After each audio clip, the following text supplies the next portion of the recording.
Hello दोस्तों, जैसे कि आप लोग को पता है कि हम सीरीज चला रहे हैं सोशल साइंस यानी कि सामाजिक विज्ञान का, और पार्ट 1 से पार्ट 4 तक हम ऑलरेडी कवर कर चुके हैं और ये जो है हमारा पार्ट 5 है। तो चलिए हम पार्ट 5 का फर्स्ट क्वेश्चन के साथ स्टार्ट करते हैं। और जो भी कैंडिडेट, जो भी स्टूडेंट्स हमारे चैनल फर्स्ट टाइम है विजिट कर रहे हैं, देख रहे हैं, वो चैनल को सब्सक्राइब कर सकते हैं, क्योंकि हम बहुत ही ज़्यादा और सिलेक्टेड क्वेश्चन लेकर आने वाला हूं और कंटिन्यू लेकर आ रहा हूं, तो आपको वहां से बेनिफिट मिलेगा। और ये जितने भी क्वेश्चन हैं, आप सिर्फ आपको बोर्ड एग्जाम में नहीं, आप अगर किसी भी इंट्रेंस या किसी भी कॉम्पिटिटिव एग्जाम में जाएंगे और जहां से हिस्ट्री वगैरह आपसे पूछा जाएगा, सामाजिक विज्ञान से क्वेश्चन आएंगे, जियोग्राफी, पॉलिटिकल साइंस, हिस्ट्री, ये सब, वो इसमें ये क्वेश्चन आपको अल्टीमेटली वहाँ पे बेनिफिट करेगा। तो चलिए हम स्टार्ट करते हैं फर्स्ट क्वेश्चन के साथ। जो हमारा जो फर्स्ट क्वेश्चन है वो है, भारत में सूचना का अधिकार किस वर्ष लागू किया गया? सूचना का अधिकार किस वर्ष लागू किया गया, यानी कि राइट टू इन्फॉर्मेशन कब किया गया था? 2005 ईस्वी में। ठीक है, और हमारा ऑप्शन ए हमारा सही है। ठीक है, आगे हम बढ़ते हैं सेकेंड नंबर पे। भारत में वित्तीय वर्ष कहा जाता है। भारत में वित्तीय वर्ष किसे कहा जाता है, यानी कि फाइनेंशियल ईयर किसे कहा जाता है? तो वो कहा जाता है 1 अप्रैल से 31 मार्च। 1 अप्रैल से 31 मार्च, ऑप्शन सी हमारा सही है। यानी कि जो हमारा 2022 था, वो 1 अप्रैल 2022 से 31 मार्च 2023 तक जो था वो हमारा एक वित्तीय वर्ष था, यानी कि फाइनेंशियल ईयर। और वैसे ही हमारा जब सेकेंड स्टार्ट होगा, मतलब एक दिन, जैसे 31 मार्च के बाद से जैसे 1 अप्रैल आता है, तो हमारा सेकेंड एक न्यू वित्तीय वर्ष स्टार्ट हो जाता है। चलिए हम आगे बढ़ते हैं क्वेश्चन नंबर 3 पे। राष्ट्रीय आय जाना जाता है। राष्ट्रीय आय जाना जाता है किस किस से? तो राष्ट्रीय जो हमारा आय है वो जाना जाता है, राष्ट्रीय जो आय है ये जाना जाता है आय गणना विधि से, उत्पादन गणना विधि से, व्यावसायिक गणना विधि से। ठीक है, तो यहाँ पे उपरोक्त में सभी के द्वारा ऑप्शन डी हमारा जो है वो सही हो जाए, ऑप्शन डी। आगे हम बढ़ते हैं क्वेश्चन नंबर 4 में। बिहार में प्रति व्यक्ति गरीबी में गुजर रही है। तो कितना प्रतिशत है जो बिहार में गरीबी है, कितना प्रतिशत? तो ये प्रतिशत बता देना है हम लोग को। तो ये है 41.4%। ऑप्शन ए हमारा सही है, 41.4%। आगे हम बढ़ते हैं क्वेश्चन नंबर 5 में। बिहार में किस जिले की प्रति व्यक्ति आय सबसे कम है? बिहार के किस जिले में प्रति व्यक्ति आय जो है सबसे कम है? तो ये जो हमारा करेक्ट आंसर बनेगा, ये बनेगा शिवहर, ऑप्शन डी हमारा सही है। उसके बाद हम आगे बढ़ते हैं। भारतीय जनता पार्टी कब सत्ता में पहली बार आई? सत्ता में सबसे पहले कब आई थी भारतीय जनता पार्टी? तो ये जो हमारा करेक्ट आंसर है ये 1996। ये करेक्ट आंसर हमारा ऑप्शन सी हमारा सही है, 1996 हमारा सही हो जाएगा, ऑप्शन सी। उसके बाद हम आगे बढ़ते हैं। भारत में दल बदल कानून किस वर्ष लागू हुआ? दल बदल जो कानून था वो किस वर्ष लागू किया गया था? तो ये जो है हमारा करेक्ट आंसर 1985, ऑप्शन सी हमारा सही है। आगे हम बढ़ते हैं क्वेश्चन नंबर 8 पे। भारतीय राष्ट्रीय कांग्रेस का गठन हुआ, मतलब भारतीय राष्ट्रीय कांग्रेस का गठन कब हुआ था? तो ये जो हुआ था 1985 में, 1885 में हमारा करेक्ट आंसर ऑप्शन ए बनेगा। ठीक है, इसके फाउंडर भी हम आपको पिछले कई वीडियो में डिस्कशन कर चुके हैं, और एओहुम जो थे फाउंडर थे, WC बनर्जी फर्स्ट चेयर किए थे। चलिए हम आगे बढ़ते हैं क्वेश्चन नंबर 9 पे। 15वीं लोकसभा चुनाव संपन्न हुआ। 15वीं लोकसभा चुनाव संपन्न हुआ, कब संपन्न हुआ था 15वीं लोकसभा चुनाव? तो ये जो हुआ था, जो हमारा हुआ था वो हुआ था 2009 में, 2009 में। ठीक है, 2009 में हमारा हुआ था। ठीक है, 2009 में। जैसे 15वीं वो थी, यानी कि 2019 में जो बीता था वो क्या था? वो 17वां था। और 2014 में था वो क्या था? 16वां था। तो ये भी याद रखिएगा। ठीक है, आगे हम बढ़ते हैं। और जो 2024 में आने वाला है वो क्या है? वो हमारा 18वां हो जाएगा। ठीक है, राष्ट्रीय आय का अर्थ है, राष्ट्रीय आय का अर्थ क्या है? तो ये है सरकार की आय, या सार्वजनिक उपकरणों की आय, या पारिवारिक आय। इसमें से कौन? तो इसमें से जो करेक्ट आंसर जो हमारा बनेगा वो है उत्पादन के साधनों की आय, ऑप्शन डी हमारा सही है, ऑप्शन डी हमारा सही है। ठीक है, आगे हम बढ़ते हैं। बिहार की अर्थव्यवस्था में प्राथमिक क्षेत्र का मुख्य अंग है, क्या मुख्य अंग है? वो है हमारा कृषि, ऑप्शन बी हमारा सही हो जाएगा। उसके बाद हम आगे बढ़ते हैं क्वेश्चन नंबर 12 में, बिहार के किस जिले का प्रति व्यक्ति आय सर्वाधिक है। देखिए वहाँ पे हम लोग देखे थे सबसे कम और यहाँ पे देख रहे हैं सबसे ज़्यादा। तो जो सबसे कम था वो था शिवहर, ठीक है, और सबसे जो अधिक है वो जो हमारा है वो है पटना। ऑप्शन ए हमारा सही है।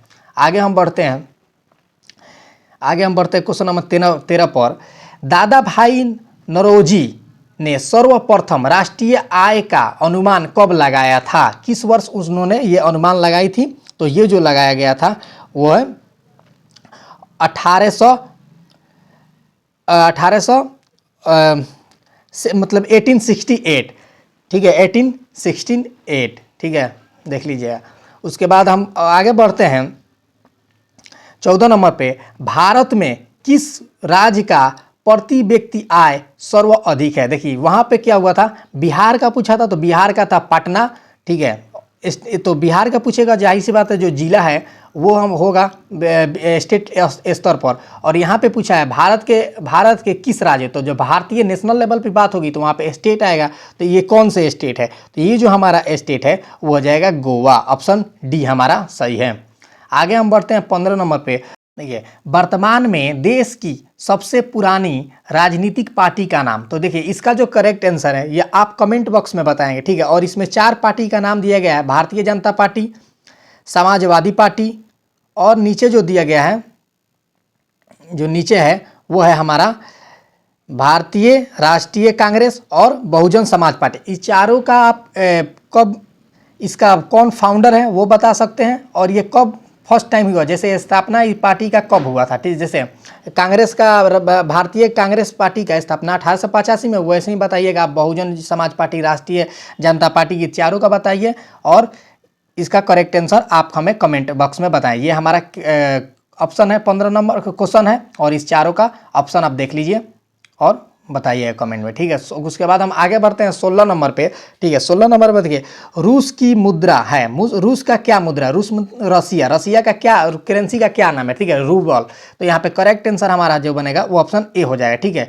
वैसे ही आप डॉलर देखिए कहाँ कहाँ चलता है, रियान कहाँ कहाँ चलता है, पाउंड कहाँ चलता है, ये देखिए। और ऐसे अड़ोस पड़ोस में जितने हमारे कंट्री है नाइक वर्स, उसको देख लीजिए, उसका करेंसी का नाम और उसका कैपिटल, ये भी पूछा जाता है और पूछा जा सकता है, ठीक है। उसके बाद हम आगे बढ़ते हैं 17 नंबर पे, एटीएम का अर्थ है, एटीएम का क्या अर्थ है, ठीक है। तो एटीएम का जो हमारा करेक्ट आंसर है वो है स्वचालित टेलर मशीन, ठीक है, स्वचालित टेलर मशीन। ऑप्शन ए हमारा सही है। आगे हम बढ़ते हैं 18 नंबर पे, 1 रुपये का नोट जारी किया जाता है। 1 रुपये का जो नोट है वो किसके द्वारा जारी किया जाता है। देखिए जितना भी नोट है, करेंसी है, वो तो रिजर्व बैंक ऑफ इंडिया करती है, ठीक है, वो तो सारा रिजर्व बैंक ऑफ इंडिया करती है। लेकिन 1 रुपये का जो नोट है वो हमारा जारी किया जाता है केंद्र सरकार के द्वारा, ठीक है। ऑप्शन ए हमारा सही है। आगे हम बढ़ते हैं 19 नंबर पे, लोकतंत्र में सरकारें किसके प्रति उत्तरदायी होती है। तो देखिए जो लोकतंत्र है उसके उत्तरदायी मतलब सत्ता में आना और सत्ता से गिरना, यानी कि चुनाव हारना जीतना, ये लोकतंत्र में उत्तरदायी किसके प्रति होती है। तो ये जाहिर सी बात है जनता के प्रति होती है, तो जनता के प्रति। ऑप्शन बी हमारा सही है। आगे हम बढ़ते हैं 20 नंबर पे, विश्व में कौन सी शासन व्यवस्था को सबसे अच्छा माना जाता है। सबसे अच्छा जो माना जाता है वो माना जाता है लोकतंत्र को। ऑप्शन सी हमारा सही है, जो हमारे भारत में है लोकतंत्र। उसके बाद हम आगे बढ़ते हैं, भारत के केंद्रीय बैंक कौन है। भारत के जो केंद्रीय बैंक यानी कि सेंट्रल बैंक है वो कौन है, तो वो जाहिर सी बात है reserve bank of India. Option A हमारा सही है, ठीक है। और इसका हमें फाउंडर बताइए, और फाउंडर नहीं, इसका फाउंड कब किया गया, ईयर वो बता दीजिए आप हमें कमेंट बॉक्स में। और ये बताइए कि जो फर्स्ट इंडियन थे इसका चेयरमैन वो कौन थे, और ओवरऑल फर्स्ट थे वो कौन थे, ये भी पूछा जा सकता है। लेकिन आप फाउंडर कम से कम हमें बताइए, फाउंडिंग कब हुआ था, किस ईयर में, वो बताइए कम से कम, ठीक है, कमेंट बॉक्स में, ठीक है। भारत में सहकारिता आंदोलन का प्रारंभ कब हुआ, सहकारिता जो आंदोलन था वो प्रारंभ कब हुआ था, ठीक है। तो वो जो हुआ था 1904 ईस्वी, हमारा ऑप्शन ए हमारा सही है। आगे हम बढ़ते हैं 23 नंबर पे, reserve bank of India, reserve bank मतलब हम इंग्लिश में बोलते हैं रिजर्व बैंक जो है, भारतीय रिजर्व बैंक की स्थापना कब हुई। भारतीय रिजर्व बैंक की स्थापना देखिए, वहाँ पे आपसे पूछे कमेंट बॉक्स में, अब तो यहाँ पे आपको लिए आसान हो गया, हम आंसर आपको ये इसका आंसर हम नहीं बताएंगे, आप बताएंगे, ठीक है। देखिए यहाँ पे पूछ लिया गया भारतीय रिजर्व बैंक की स्थापना कब हुई। चलिए आंसर हम बता दे रहे हैं कि आप नहीं, आप कमेंट बॉक्स में ही बताइए। राष्ट्रीय कृषि एवं ग्रामीण विकास बैंक की स्थापना कब हुई। देखिए इसका करेक्ट आंसर हम जो बता दे रहे हैं, इसका जो करेक्ट आंसर जो है वो हमारा हो जाएगा 1982, ऑप्शन डी हमारा सही है। देखिए कमेंट में आप कमेंट करेंगे, नहीं पता रहेगा तो आप सर्च करके कमेंट करेंगे, तो ऐसे क्या आपका नॉलेज ऑटोमेटिक बढ़ेगा, वो चीज़ आप कभी नहीं भूलेंगे, इसलिए मैं बोल रहा हूँ कमेंट में बताइए, ठीक है। सीमेंट उद्योग का सबसे प्रमुख कच्चा माल क्या है। सीमेंट जो बनता है उसका उद्योग सबसे कच्चा माल क्या है, ठीक है। तो इसका जो करेक्ट आंसर है वो हमारा बन जाएगा ऑप्शन ए चूना पत्थर, ठीक है। तो देखिए ये जो हमारा था पार्ट 5 ये भी कंप्लीट हुआ, ठीक है। और ऐसे ही हम पार्ट 6 लेके आएंगे, छोटा छोटा और कम हम इसलिए ला रहे हैं क्वेश्चन को ताकि आप अच्छे से इसे याद रख सके, कम कम करेंगे तो अच्छा, और कंटिन्यू लाएंगे। और क्या दोबारा आप देखिए, जब इसको जरूरत पड़े देखने के लिए वीडियो को फास्ट कर लीजिए, फास्ट करके देख लीजिए। और ये बहुत ही इंपॉर्टेंट और सिलेक्टेड क्वेश्चन है जो आपको एग्जाम में देखने को मिलेगा और आगे भी आपको एंट्रेंस या किसी भी कॉम्पिटिटिव एग्जाम में अल्टीमेटली बेनिफिट करेगा, ठीक है। तो मिलते हैं हमें नदर पार्ट 6 के साथ, तब तक